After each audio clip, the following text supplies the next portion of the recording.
The sun hung low, casting golden rays that filtered through the lush canopy of the Bodhi tree.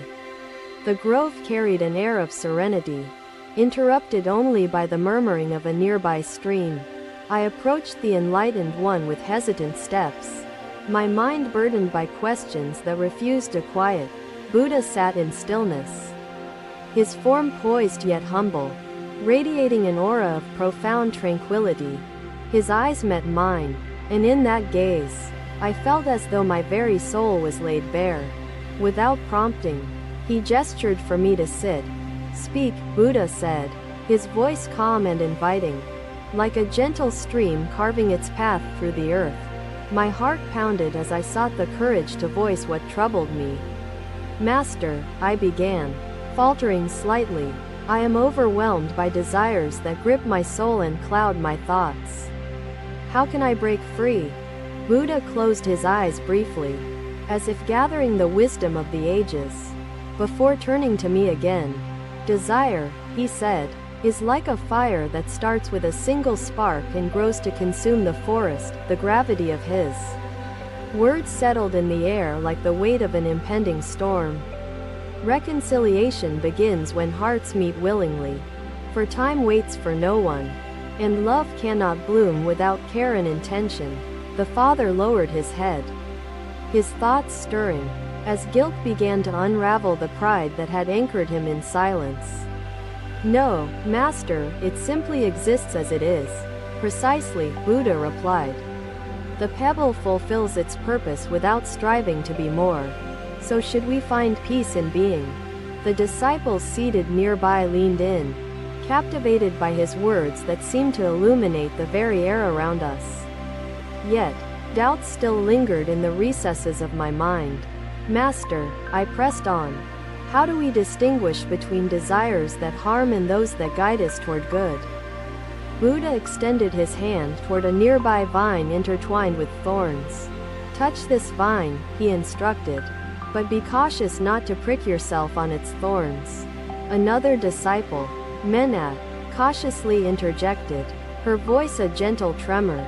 "Master, some say financial caution diminishes generosity. How do we reconcile the two?" Her question resonated deeply, reflecting an inherent struggle between altruism and self-preservation. "Notice," Buddha said, "how you moved with awareness, recognizing the dual nature of the vine, both beautiful and perilous. So too with desire." His words settled like ripples across still water, reaching each heart gathered before him. Menat's worry seemed to dissolve as her shoulders eased, her mind absorbing the wisdom, her spirit inspired to act thoughtfully. "Meditation," he said, "is the lamp that illuminates the path. Through it, we see not with eyes but with wisdom." His words resonated deeply, yet a final question lay heavy on my heart. "Master," I said, "what if the fire of desire has already consumed much of the forest within us?" Buddha rose gently to his feet, and with deliberate steps, he approached the stream. "Come," he beckoned, gesturing for me to follow. Standing by the flowing water, he picked up a handful of sand and let it slip through his fingers. "The river carries away what clings to us," he explained. "Likewise, let the current of truth wash over your soul." I knelt beside the stream, cupped my hands, and let the cool water cleanse my skin, feeling an inexplicable lightness. Buddha observed, his expression serene, before speaking again. "Even a forest consumed by fire will sprout new growth if nurtured by rain and time," he said. So with the spirit, I turned to him, tears pooling in my eyes, overwhelmed by the simplicity and profundity of his teachings. In that moment, the weight that had pressed upon my heart began to lift.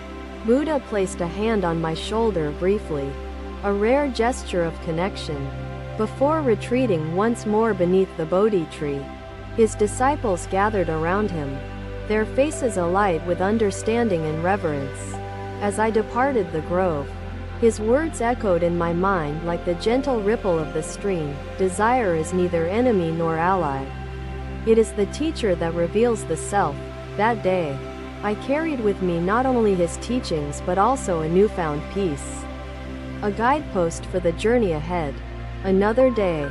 The sun rose slowly, painting the horizon in shades of gold and crimson.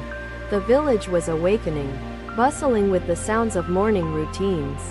I approached the enlightened one, my heart heavy with grief that had refused to leave. Buddha sat beneath the Bodhi tree, his presence calm, a bastion of peace amidst turmoil. I knelt before him, my voice trembling as I spoke. Master, I am consumed by sorrow, unable to find solace. My sister, who shared my laughter and my burdens, passed away too soon. The emptiness gnaws at my very soul. The siblings remained seated beneath the Bodhi tree, their hands still joined, a silent testimony to the teachings they had received.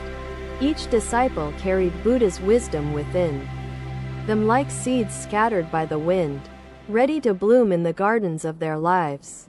It is not a stranger to humanity.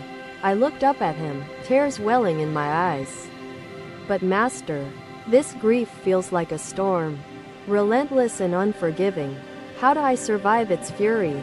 Buddha gestured toward the horizon, where the waves of the distant river sparkled in the morning light. Come, he said, rising gracefully. I followed him as he led me to the riverbank, the sound of flowing water soothing yet powerful. He pointed to the currents. Tell me, he asked, does the river fight its course? Or does it simply flow? It flows. Master, I replied, unsure where his teaching would lead. Grief, he said, is like this river. When we try to fight it, we are swept away. When we flow with it, we learn its depth and its lessons. His words settled into my heart like seeds finding fertile soil. Yet I could not shake the pain. But Master, I said, the memories of my sister haunt me. Each one feels like a weight dragging me down.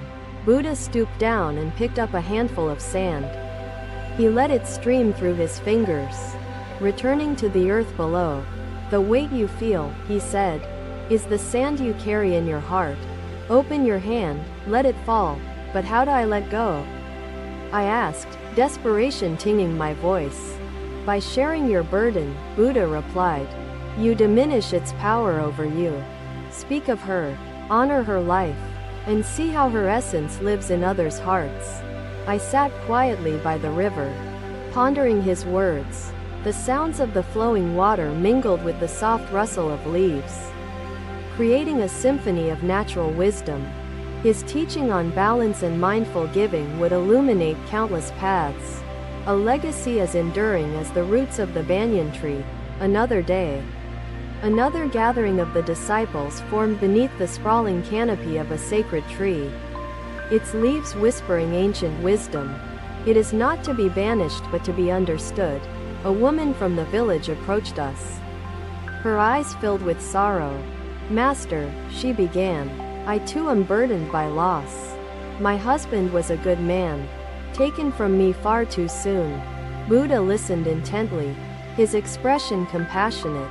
Your loss is great, he said. But know this love does not end with the body. It transcends, living in the actions and memories we carry forward. The woman knelt beside me, and in that moment, I felt a kinship with her pain.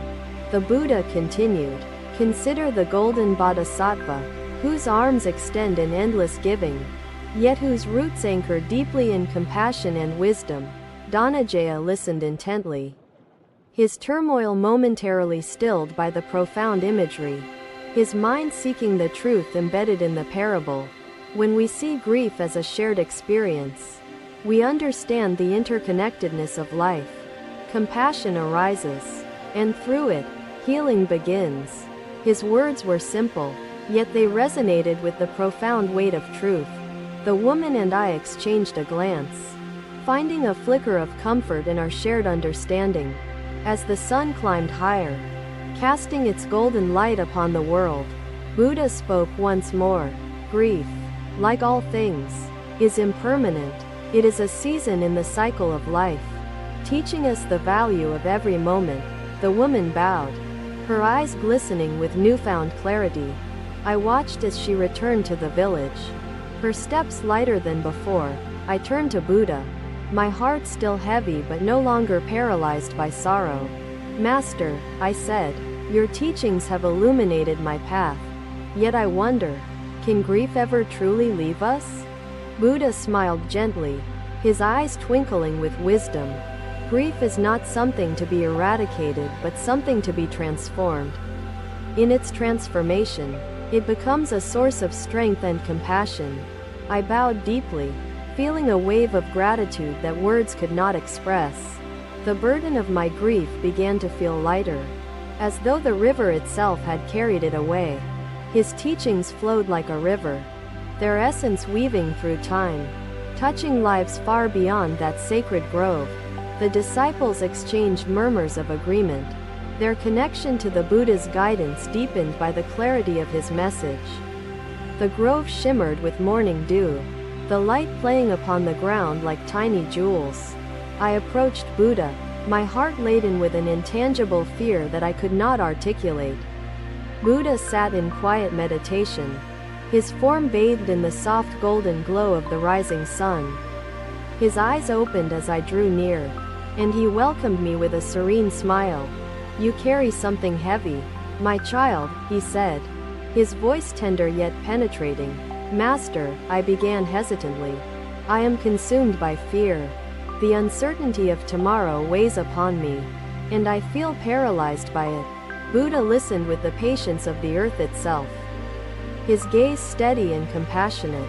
He gestured toward the ground. Do you see this path before you? He asked. Yes, Master, I replied, glancing at the well-trodden trail winding through the grove. Imagine walking this path at night, with only a small lamp to guide you, Buddha said. Would you see the entire way? Master, I answered, but I would see enough to take the next step. Buddha smiled, his expression radiating a profound peace. Fear arises from the desire to see the entire journey. Focus instead on the step before you. His words resonated deeply, yet my mind grappled with doubts. But Master, I asked, what if the next step leads me into danger or failure? Buddha leaned forward slightly, his presence drawing me in like a moth to a flame. Even the wrong step teaches us something invaluable, he said. It is not the misstep but the refusal to move that binds us. The disciples gathered around, drawn by the quiet wisdom emanating from their teacher. Each seemed captivated, as if Buddha's words were unraveling the knots within their own hearts. Master, I said, the fear feels overwhelming, like a storm I cannot escape. How do I find shelter? Buddha picked up a fallen leaf, its surface worn yet beautiful. Fear, he said, is like this leaf. It is light, but when multiplied, it can block the sun. He held the leaf above his face, casting a tiny shadow over his serene features. Recognize each fear for what it is. A fleeting thought, not a permanent truth. A ripple of understanding spread among the disciples, their murmurs blending with the sounds of the grove. Yet, the knot of fear in my chest remained. Master, I continued, sometimes I feel as though my fears are larger than life. Shadows that grow with the setting sun. Buddha rose gracefully and motioned for me to follow him. We walked to the riverbank, the water glistening as it danced over smooth stones. He pointed to the reflection of the sky on the water's surface. Tell me, he said, does the reflection of the clouds weigh upon the river? Master, I replied, puzzled by his question. Just as the river carries no weight of the reflected sky, Buddha explained. So should you not carry the weight of imagined fears? His words struck me like a bolt of lightning, illuminating the shadows within my mind. I knelt by the river, watching as the current carried fallen leaves downstream. Buddha continued, his voice steady and reassuring. Fear is a veil, obscuring the light of truth. Lift the veil, and you will see clearly. A farmer approached us then, his face lined with worry. Master, he said, the rains have not come, and my crops are failing. I fear for my family's future. Buddha turned to the farmer, his expression one of infinite kindness. Fear does not bring rain, he said, but hope and effort can cultivate resilience. The farmer bowed deeply, his eyes brimming with newfound determination. I watched as he walked away, his steps infused with purpose. Master, I asked, how do we transform fear into hope? Buddha smiled gently, his gaze unwavering, by shifting our focus from what we cannot control to what we can. Fear diminishes when we act. His words were simple, yet they carried the weight of profound truth. I felt a glimmer of courage begin to stir within me, as the sun climbed higher. Buddha spoke once more. Fear, like all emotions, is impermanent. It is a cloud passing through the sky, not the sky itself. I bowed deeply, my heart lighter than it had been in days. The path ahead no longer seemed as daunting, for I carried with me the wisdom of the enlightened one. As I returned to the village, Buddha's teachings echoed in my mind. Fear is not the enemy. It is the teacher that guides us toward understanding and growth. Quote. Thank you for watching. Buddha's teachings are always with you. Subscribe to our channel and we will see you in the next video.